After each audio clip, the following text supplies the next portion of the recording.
if you really truly follow the best of three method accurately, and that's what you're like, you seriously did it. I genuinely believe that's why you were able to climb so consistently and just not lose your mind, because you're not going through 10-game loss streaks. You're not going through 10-game win streaks where you get a dopamine high, dopamine low. It's just consistency. Hey guys, it's Perry. Today we're doing a platinum case study where we're figuring out how the student went from unranked all the way to platinum in literally 1 year. I coached this student right around when he was silver. Then he got himself to gold, and now he's pushing platinum 251 LP. We're gonna dive in and understand what videos did he watch, what techniques did he use, concepts that he learned that actually helped him go from literally being an unranked player last year to, like, oh, he was bronze back here, but he was unranked back in November, all the way now to being a platinum player as a Belveth main. So let's jump right in. Go ahead and introduce yourself, Tarragons. Let me know a little bit about yourself. So when exactly did you start playing the game? I started playing probably September of 2024, but didn't start taking it like actually trying to climb until Okay. about November. Hey, I'm perryjg, former pro player for Dignitas, rank 2 in North America, and rank 33 on the Korean ladder. I've helped hundreds of students climb faster, play smarter, and finally understand how to win in the jungle. I have created a new program called the Jungle Kingdom, in which you get daily group coaching sessions, in-depth VOD reviews, and a personalized improvement tracker built to level up your game every single day. Whether you're stuck in gold or aiming for a higher elo, there's a seat waiting for you in the Jungle Kingdom. Make sure to join as soon as possible before prices increase. I'll see you guys in the Jungle Kingdom. When did we do our coaching session exactly? Do you recall? I want to say it was about March of this year. Cool. So right around this like little pivot here. Okay. So we got our first coaching in March of 2025. So you went from like November to March, getting yourself to silver. So walk me through that, because that in its own feat is quite impressive for most, because you beat out iron, you beat out bronze, you beat out silver. What helped you get yourself to silver after playing the game for only, what is that, 1, 2, like 3-ish, 4-ish months? What helped you get to silver?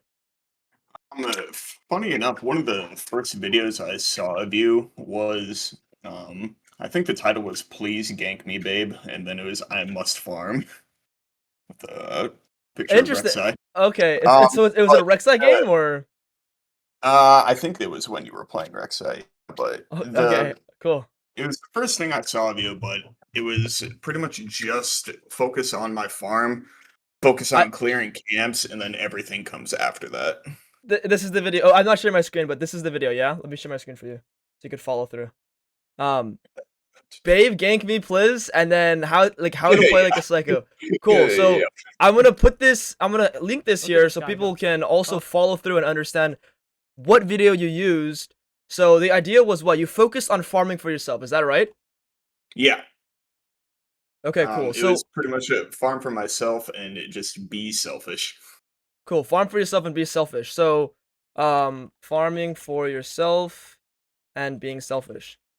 Awesome. So you really embodied that idea of playing for your own camps, playing for your own levels, for your own CS, and I I embodied the all of my teammates are also in iron and bronze, and I cannot rely on them. so that's great. So that's really a big message here. It's like farm for yourself. You can't rely on your teammates. And I will add my big reasoning behind these two being really good points. The next level of understanding why these points are big is, so I'm always gonna put like Perry. I'll bold. I'll just put Perry understanding. So Perry's insight. So the reason why this is so powerful, and the reason why these helped you, is because League of Legends at its core, let me large this up so you guys can see it a little easier. League of Legends at its core is a game focused around stats. Okay, so it's focused around stats so you can win your fights. If you are playing for your EXP and you're playing for your levels and for your gold for items, you will have more stats than the enemies. So focusing on EXP plus items will allow you to have more stats, than the enemies, so you can win fights.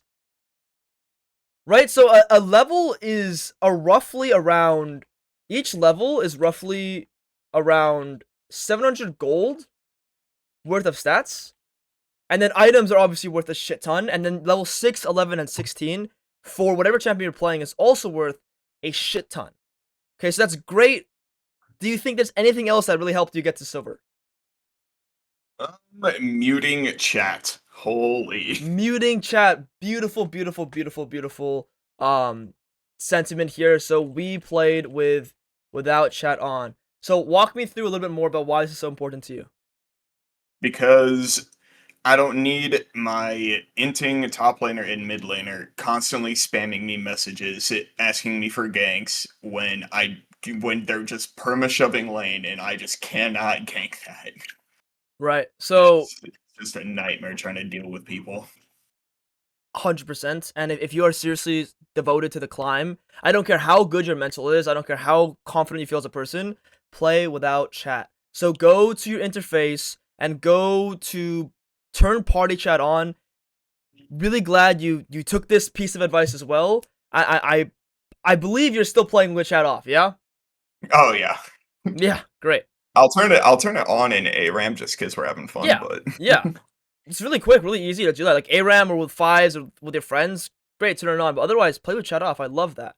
Anything else you would say that helped you get to silver before our coaching session? mm, no, I'd say it's mainly just those. Cool. So being selfish, playing for yourself, playing for resources, I guess it's a big one. So playing for resources, and then acknowledging that all of your teammates are bronze, iron, they are where you are, so you can't rely on them. You have to be the big man. And this applies to no matter what rank you are, really. Like, you always have to be the bigger man. And then playing without chat. So literally, I will literally say the same thing. If you are iron or bronze right now, these three things are actually probably the key pillars that I would recommend anyone to understand and acknowledge. That's all you really need to get out of lower rank. Now, there is one catch here that I want to ask you. What champ were you playing way back at the start of this year? Way back when my first champion was Shyvana, and Okay. then I switched to Skarner, and then So, Skarner is what I climbed it to like silver with, and then he got okay. nerfed to hell. So my question to you is when you were climbing from bronze to silver, did you choose one champion or did you have two champions? How many champions did you have? Bronze to silver, I was just experimenting, trying to find champs that I liked. My favorite ended up being Skarner, and Okay. then that just did not work out. So then with Skarner, did you end up using so you ended up climbing to silver with Skarner? I don't really see any Skarner here. Oh, back um, here. Okay. Okay. yeah, that was like a way Lot back way when. back. Cool. So the reason why this isn't relevant to me is because I feel like a lot of lower ranked players they tend to champ swap a lot. So what I want to Mhm. understand is that were you champ swapping way back when you were starting as well, Oh or yeah, I did was definitely champ okay, swapping. okay. So I will say that like champ swapping is fine really early on, so you can find what you love. So playing different champions is fine to understand what you enjoy, slash love. But I will say you chose pretty straightforward and easy champions. Did you do that intentionally or not? No, not really. Okay, cool. What So I you were got just into is just a you friend recommending me champs to play. okay, cool. So it wasn't like any videos you saw. It was just like a friend saying, "Hey, you could try this, try that." Yeah. Cool. Okay, so I will say that my advice, my actual insight, if you are bronze and silver, and if you were to restart that, is yes, you want to find a champ you enjoy slash love, but try to do that quickly so you can index on one champion. Because it seems when you index on one champion, you skyrocket, which we'll talk about in a second. But um, so try your best to find a champ you love and commit and double down on that champ. It'll give you the best results. Cool. That's it for silver. Yeah, so that helped you get there. And then Yep. anything else you wanna mention or bring up? No, I'd say those are the main points for silver. Awesome. So you ended up getting to silver and then you decided to buy my coaching. Why did you choose to get my coaching? So I wanted to get your coaching because I wanted to get a solid foundation for what I should be focusing on. Yeah, I can watch all the videos, but if I'm not like getting that feedback like in a game actively, I'm probably just going to forget about it. So a lot of the stuff we did in the coaching really stuck with me, and I was able to like Cool. internalize and maintain it. Cool. Yeah, that's great. So you wanted to get a clear foundation so you could build yourself on going forward in the future, and then direct feedback and always purchasing something makes things stickier. It has more meaning to you when you invest your money that you worked hard to get, and then you hear it from a challenger player. It's gonna have way more meaning. So great reasoning. Now, any other reason? Like, was it because you were stuck? Was it really just because you wanted a better Um, foundation, so or it was definitely also that I was stuck. I was going from silver one to bronze one to silver four, silver one, back to silver four. I was definitely stuck. And one of the things I said in my coaching is I think I'm good, but I recognize a common denominator in all of my losing games, and that is me. right? So I will highlight this. I'm gonna move my insights down here. I will highlight something that you have, and this carries a lot of weight. I need people to listen to how you're speaking. You are under the assumption that you are the problem, and it is very hard for people to do that, but that is why you're able to grow so quickly. So that is one thing I will commend you on, and I'll say your mental is great, and I really appreciate you having this perspective on the game. Like, accepting that you are the problem and the only thing you can work on is yourself has allowed you to grow this far as a player. Again, this is an impressive feat. Going from unranked to platinum in 1 year is very impressive. And for all we know, you might be able to push yourself to emerald. I'll give you a little direction here. I really want to figure out how you got to platinum, but we'll give you some direction. Maybe you could push to emerald. That's a crazy impressive feat, my friend.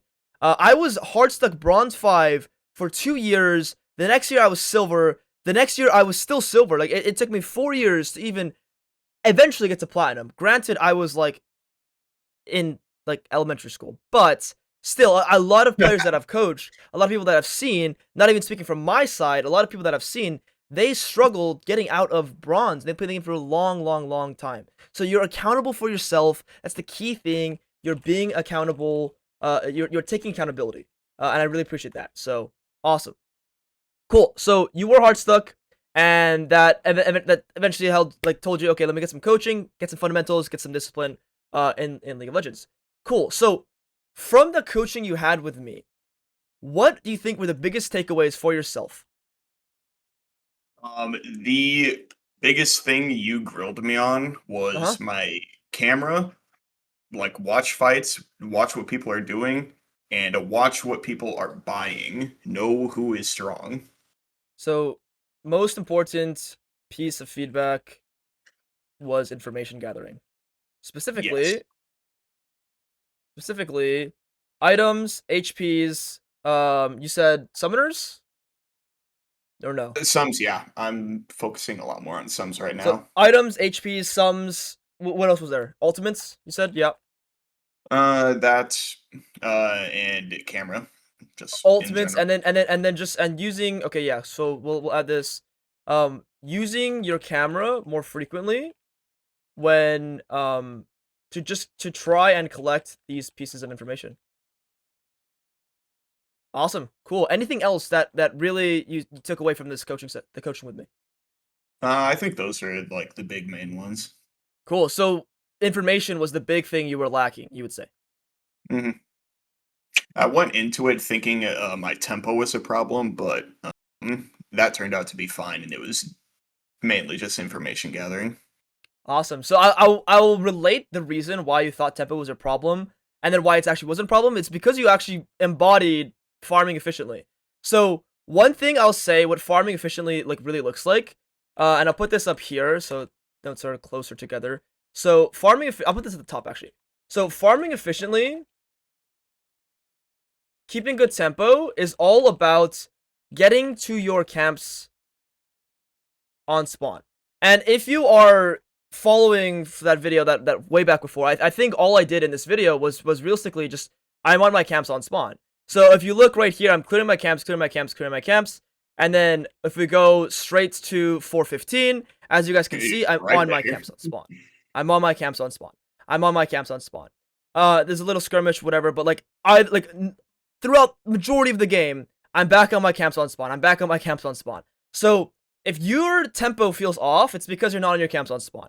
Your job as a jungler is always to, well, clear your camps, right? Your job as a laner is to clear your waves. Like, If you are wave. skipping your waves, if you are skipping your camps, you are no longer doing your job, meaning your tempo is going to be off. What does it mean for your tempo to be off? It just means that you are behind the curve, the power curve that everyone should follow. If everyone just does their job, farms waves, farms their camps, they will naturally get stronger in a game. Most of the time in lower elos, especially iron, bronze, and silver, they aren't following the power curve because they are simply not farming their camps. So, great. So, let's jump back in and really see. So you were silver and your tempo seemed fine. And right now, the biggest advice I gave you was get more information. What helped you actually get this piece of information while you're playing? Because it's not easy for most. A lot of people say like, how did you actually get better at getting information? All right, so there's this really easy button. It's called tab. Okay, okay, cool. Checking So the items that people have and watching for when my laner is actually ping sums. It's like so if I'm on like my red side clearing down, I'm gonna like be watching for bot lane pings because I'm going to end up there.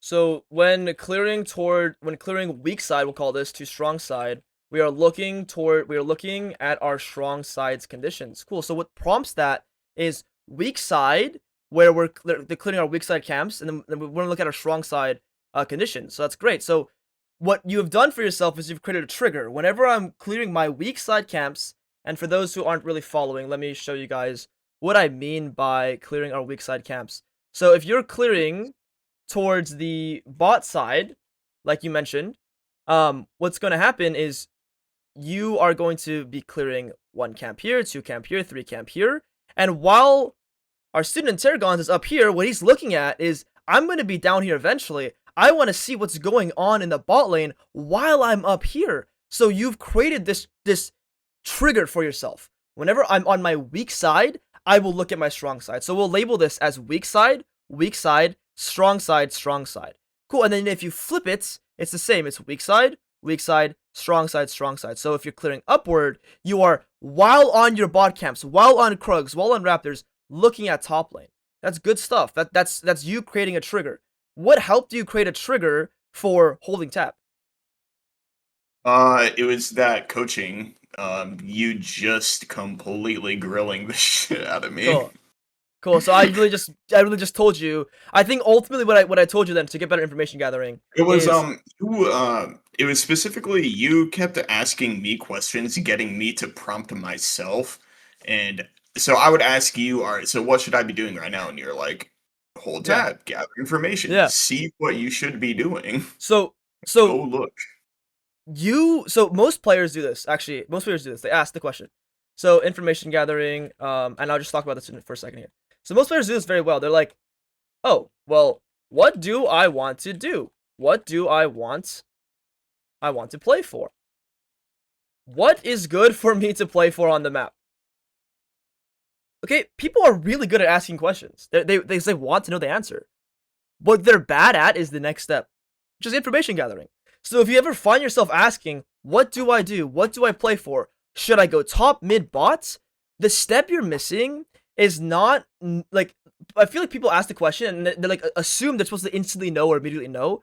No, you now need to go through the information gathering phase where you look at the lanes, you hold tab, you look at items, you look at things on the map, and then you decide for yourself, should I do this? Should I do this? Should I do this? But you really need to understand that your problem is not asking the question. Your problem is that your next step is you're skipping gathering information.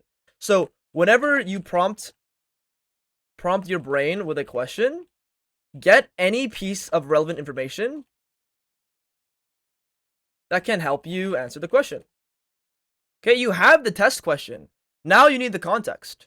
Okay, and clearly for you, it's worked very, very well when you get in that context because you can actually accurately answer the question, and get closer to 100% success rate of being correct. Yep, yep. Awesome. Cool. So jumping back, would you argue that the biggest things for you were simply keeping good tempo, muting your having no chat on, focusing on working for yourself, staying accountable, and then information gathering? Is there anything else we're missing here that really helped you get from gold? What helped us get from silver to gold, to platinum even? So Is there I'd say anything the else? last big thing is champion mastery and champion limit testing. Champion mastery slash limit testing, OTPing. Okay. What prompted you to OTP? I just love the funny void squid thing. You love Belveth. Cool. You love the funny thing. Cool. Um, have you ever heard me say you should OTP? All the time. All the time. It's no joke, guys. It's no joke, and I'm glad you took it seriously and you push yourself because you're on your way towards platinum. You have emerald, like literally emerald. Um, I'm not saying, guys, I'm the only reason why he ended up doing this, but what I am saying is, yes, I emphasize this But so much. I mean, would you argue that you have it in the back of your head that like, man, I should be OTPing, man, I should be OTPing? oh, 100%. It's like if Belbeth gets banned, I just like cry, pick Mordekaiser for the memes. Yeah, cool. So walk me through a little bit more about what this has allowed you to do. Having better champion mastery and being like knowing your limits on your champion because you have Yeah, 820,000 points on Belbeth. my yeah, just a champion mastery with Belbeth is has really helped me just power diving at level 3, hilarious. And just the early 1v1s, the early like bot lane ganks. There are some times where I'll clear my weak side and then do a gank in top lane and just like back right away. There's a lot of stuff that I know my champion is capable of doing uh, quickly, efficiently, without any dramatic loss in tempo for clearing camps. It's just the champion's crazy. Cool. So you learned how to be efficient and squeeze in opportunity while sticking to your Yes. tempo, which is great. And you won't be able to do this in the first 20 games of Belbeth. Like I'd imagine your Oh first no, 20 to Belveth like was 80 games, arguably, you weren't able to do Belveth this. was insanely hard to pick Right. up. The Right. champion has a lot of funny facets that I just learned something about her today that I did What not know. what did you learn? Share to the class, share to the audience. So, her Q isn't affected by ability haste for when it comes back up. It's affected by attack speed, but it is affected by ability haste for how quickly you're able to cast Q. Like That's an you can I don't play Q this like champion. That's right. yeah, The I just didn't know that. I was trying a new build and I was just messing up all of my Q right, times. I was like, "What right. the hell is going So like on?" you can Q 4 times, right, chat? The cooldown that it refreshes, let's say I use it this way, it does not get refreshed by ability haste, it gets refreshed by your attack speed. But if you want to Q, that gets refreshed by ability haste. Very, very, Yes. very, very, very cool. So you learn new things about the champion you think you know the best as you play the game more. Yeah, so your champion mastery has helped you be able to get more information, win 1v1s, win fights, play selfishly for yourself, not rely on your teammates, and you just have full control of what you can and can't do. And I'll attest to that to getting you to platinum too. So is there anything else you want to bring up and just like give to the audience, give to the players? Because if you look at the League of Graphs and you look at rank distribution, there is a significant amount of players that are below Oh, your yeah, there's rank right now. way more people down there, yeah. Yeah, so But give them anything. There's 70% of the player base is currently lower ranked than you, and that's not a bad thing at all. I want to show them how they can also get to where you are today. So do you have any I other think like last piece of advice? I think it is a really just mainly a mental thing. It's just understanding that like the common denominator is you, but that doesn't mean that you're a bad player. It just means you have more stuff to improve on, really. It's like everyone else is down there with you. Like the bell curve says that most people are in the lower ranks. So like if most people are down there, it's going to be easier for you to climb. Like my time getting through Emerald is going to be a hell of a lot harder than it was getting through Silver and Gold. Right, right. So it's really a mental battle, and I really love this. Again, like, that's why I brought it up earlier, because this is one of the biggest reasons why you were able to push so much further than a lot of others that I've coached, that I've worked with, is because you're working on yourself rather than blaming enemies, allies, whoever. You have truly embodied the work on myself and things will come naturally. I build on good skills and things will come naturally. The key thing you told me, which is why you want to get coaching, is you wanted to build a good foundation on what you want to focus on. And most people will argue or will say it's to me like, I want to get coaching because I don't know what to do because my teammates keep inting me, or I don't know what to do because like I can never X, Y, and Z. Is just like cope, excuse, whatever reason. This is a super valuable thing to understand, where it's like, guys, you really want to be building good habits, and LP will come naturally. If you try to turn all the advice I've given any students, all the advice I've given you, even all the advice I give, period, into habits, you turn into habitual things that like you will do it in your sleep, you will climb naturally. I'm guessing that's how it's feeling recently. Like you're just kind of naturally getting more and more Yeah, LP. if you go to the ranked solo duo specifically, like Cool. just to look at my creep score, it is like Oh yeah. just progressively getting better each game. Oh yeah. You're doing great. And you haven't even, oh, you haven't touched the game in a minute. So So yeah, you contacted me at a great time because I'm like just getting back into it, cool. Cool. So like ready to resume the climb. and let me ask, like I should ask this at the start. If you want to share, I should ask for permission in the future, but I'll ask anyway. Do you mind sharing like a little bit more about yourself? Like, do you have a full-time job? Like, do you have kids? Yeah, Like, are you in school? Like, I have a full-time job. I don't have kids, but I do have a dog that takes up a lot of my time too. cool. But So um busy yeah, guy, I am just dude man playing dude, video games man. in my free Cool. time. Yeah, and I think a lot of people will like cope and be like, oh man, like I have this X, Y, and Z excuse where I have kids or I have a job or I have five this and I therefore I can't climb. But it's like, no man, like it's completely possible, completely doable. Tarragon's here has a full-time job, has a dog he takes care of. He has all the right to excuse himself for not being able to get to high rank, yet here he is at very high rank, very high pace, very good pacing for where he's at. Um, awesome.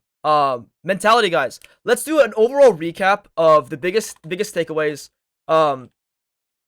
for anyone who wants to just the TLDR. So number one, I will say is turn chat off.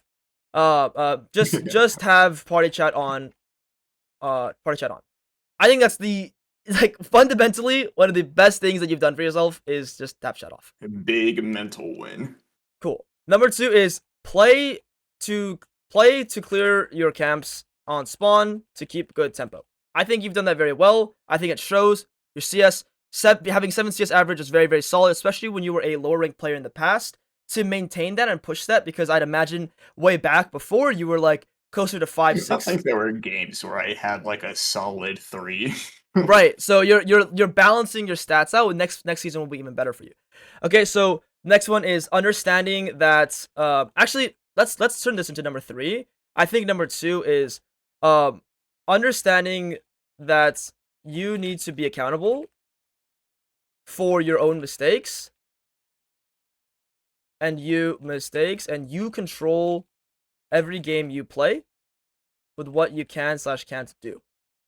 Okay? And I think to compound on that is like even if I lose a game and I'm the ace, like I did the best on my team even though we lost, I don't treat that as a loss. It's just like I still learned. If I know I still played correctly, I made all the correct decisions I could make, then that's a win for me. Like I've learned, I've maintained, I've grown.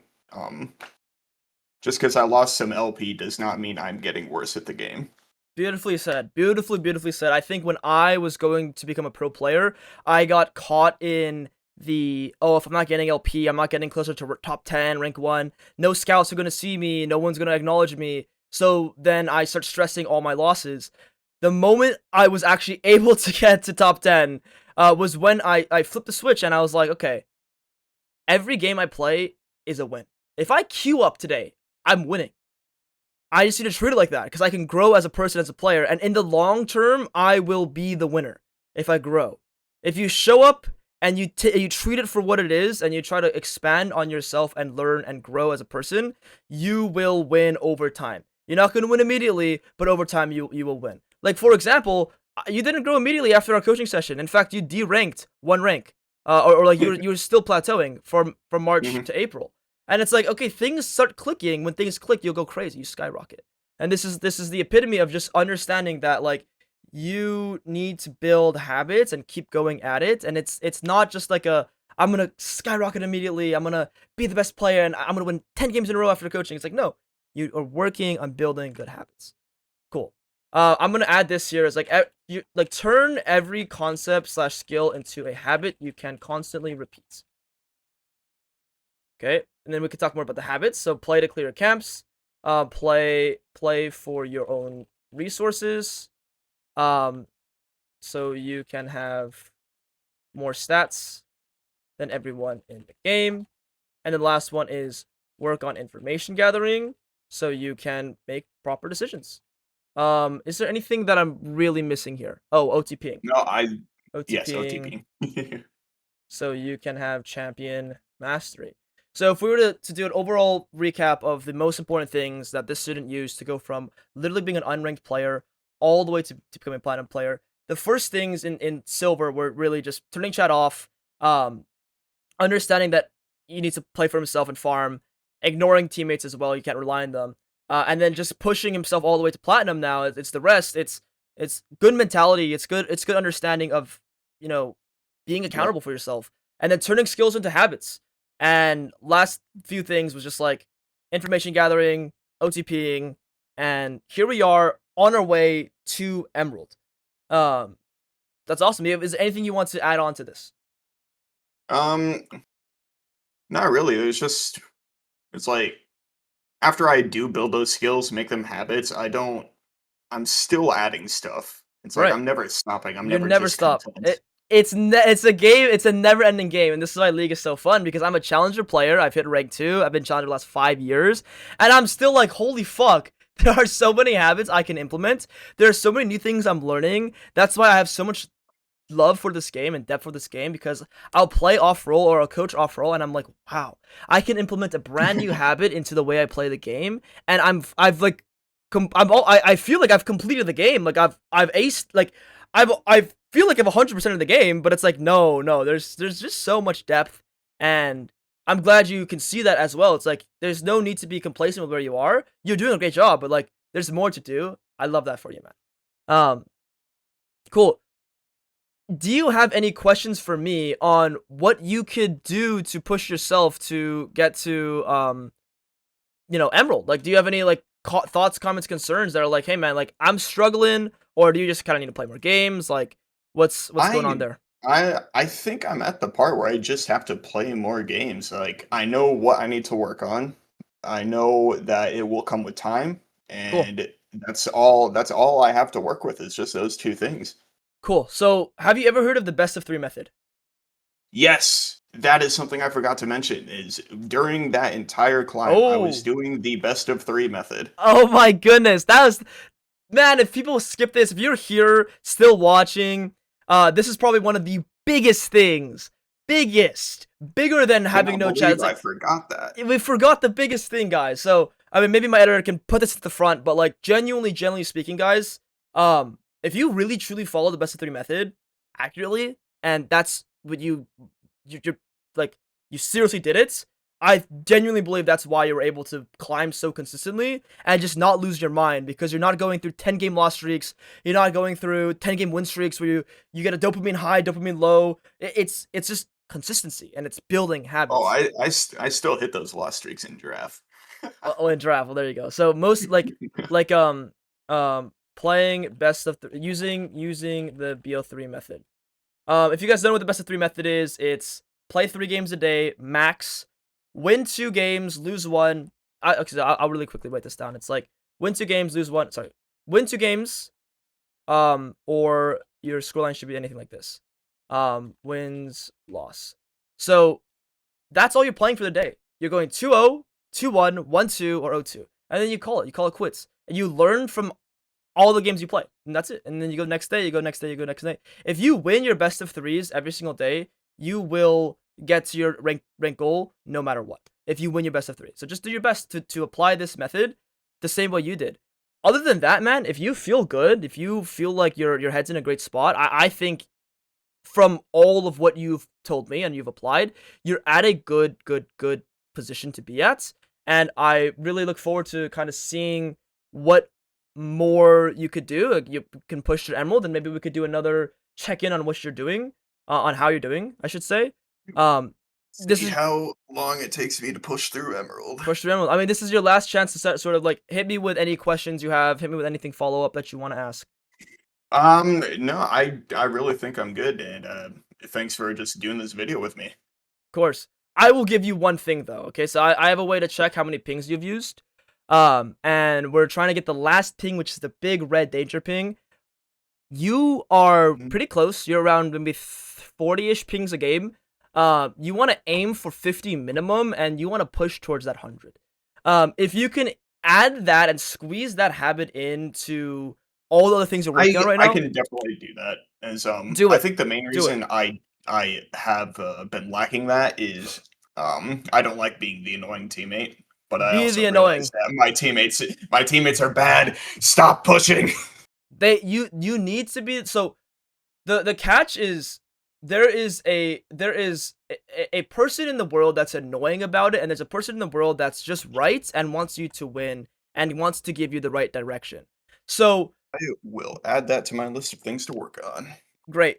Don't give your teammates 5 pings of danger, danger, danger, danger. And when your teammates listen and they're coming or they're escaping, they're running, don't ping them more. So for example, it's like, okay, you're red side, let's say, and your top laner is up here extended, and you danger ping him, boom, boom, and the guy's running away.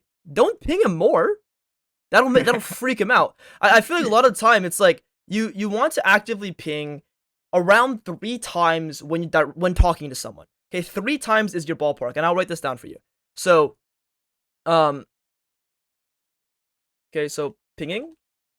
So so if your teammates is listening based on their character movements, you should stop pinging and address something else, or just leave it be, because they're listening. If your teammate is not listening, max yourself to around 3 direct pings, otherwise they will lose their mind. And mute you. And they'll mute you or they'll run you down. So it's like there's a balance, because 3 pings and they're not listening is like, okay, I'm done. Enough.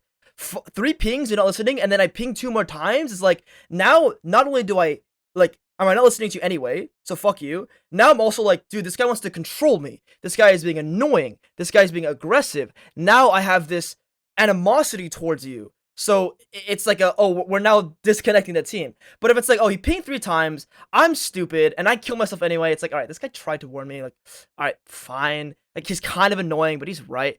It's that 5 ping mark where it's like, oh my god, you are rooting yourself. You are rooting your friendliness with your teammates. And the last thing I'll leave with you is, do not ping objectives alive / do not ping things on the tab screen when they are alive / dead or spawning soon. You want to ping and make a sound. So your pings, you want your pings to make a sound, make a loud sound, or to be seen on their screen. Does that make sense? Yeah. You don't want to hold tab and Look ping over dragon. here. Yeah, you want them to really look. You don't want to hold tab and ping dragon alive 3 times. Now you have 3 less pings to ping assist. Ding, ding, ding. I'm gonna hear that versus, like, I don't know the exact sound. It's like Looking at chat. It's yeah. like sound. It's like really like small sound and looking at chat. Like they're not doing that.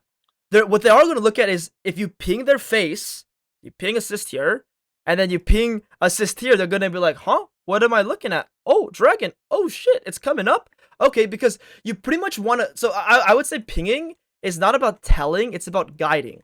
So pinging is not about telling your teammates what to do. We must herd the sheep. It's about guiding them and making them think they're choosing the play. Does that make sense? It's like you're not making the play for them because every league player at some stage of their career or like desire, like at some stage has the hero 1v9 complex. Like they're the main character complex. And bro, if I'm the main character, I'm not listening to you. But if you guide me, I make the choice. Then oh, okay, sure, I'll listen. Because you're guiding me, and at the end of the day, I'm making the choice. That's how you need to frame your pings. So a lot of people are like, oh, people don't listen to me. Yeah, they're not going to. They have the hero complex going on in their head. Like, they need to be the main character. But if you guide them, and you direct them, and you say, hey, man, look, the dragon is coming up. Ooh. Now you let them make the choice. Are they going to the dragon? Are they recalling? Are they staying? What are they doing? And then whether or not they stay or do it, you now can adapt towards the situation. Cool. That's the last thing I'll leave with you as something you can work on and implement into your gameplay while still getting better at your information gathering. There's still more for you to do on Belweth, I'm sure. And all these things, legit, you keep following these things and you'll still grow as a player as you currently are. Yep. Alright, man, it was a pleasure having you here. Hopefully, you guys got to see what this student did to go from unranked to platinum in 1 year, using my coaching, using my videos, using all the resources and all the knowledge he has now. Is there any last words, shout outs, or anything you want to say to the people watching? Shout out to my inting top laner friend. He knows who he is. Shout out to him, man. Alright. Well, I'll see you around, man. Take care. I'm going to close up the video now. Guys, I really hope you enjoyed this type of case study video where we dive into the thought process of a student and we really try to understand what they use to climb. I will say a really big common denominator as I do more of these will probably be their mental. This is my fair warning and this is my like, hey, I will be doing more of these and I will like predict that mental is going to be a big key pillar to this. But yeah, if you guys did enjoy, leave a like, comment, and subscribe. And if you guys are interested in getting coaching, all the information is in the description box down below. Without further ado, I'll see you guys next time. Take care.